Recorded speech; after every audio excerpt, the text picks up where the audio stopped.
Hi, this is The Feeling, and you're watching O2 Academy TV. I think if you're going to take any award seriously, the Ivor Novello is probably one of the best ones. Yeah, and it's especially when it's kind of, there's a lot of your peers there and people that you really admire and growing up listening to as well. Yeah, it was an amazing day. It was an amazing event.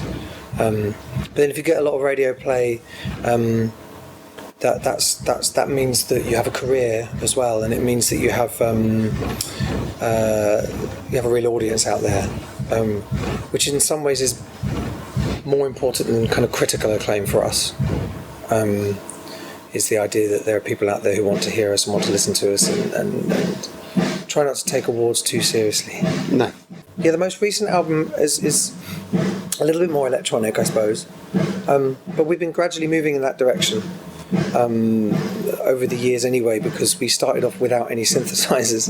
We had a couple of synthesizers on the first album. Yeah, but it was minimal. And then the second album had an attempt at doing something more dancey on it. We thought it was over and songs like that. And more production than usual. But that's only because we had the synthesizers, and we had the stuff, and we had the toys to play with. And with this record, we worked with Freemasons, who are great friends of ours, and they really do specialise in dance music, and they're really wonderful. So it was nice for us to experiment. I think next album we'll have to go really minimal, complete other direction. Yeah, I think we have to go just hitting planks of wood together. And one string wash tub bass sort of thing. Wash tub bass, washboard.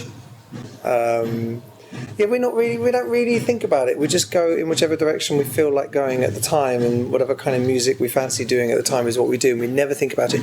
However, you'll find that actually the new record also has songs that are just two guitars and a bass and drums, and a piano, and there are certain songs that are really stripped down, certain stuff with quartet, certain stuff with live strings, and it's a mixed bag. Songwriting gets more difficult the more successful you get. Because you become more self-conscious, and self-consciousness is like the killer for songwriting. It kills it dead. So you have to become much better at tuning out voices from outside your world, and just going into your own little world again, and trying to be creative without using your brain too much, if you know what I mean. Touring with Bon Jovi was interesting. The guys were amazing. The band were really amazing. We never met Mr. John himself, though. John Bon Jovi himself was particularly unfriendly. We had this song, and we needed a female vocal for it. We wanted it to be a duet.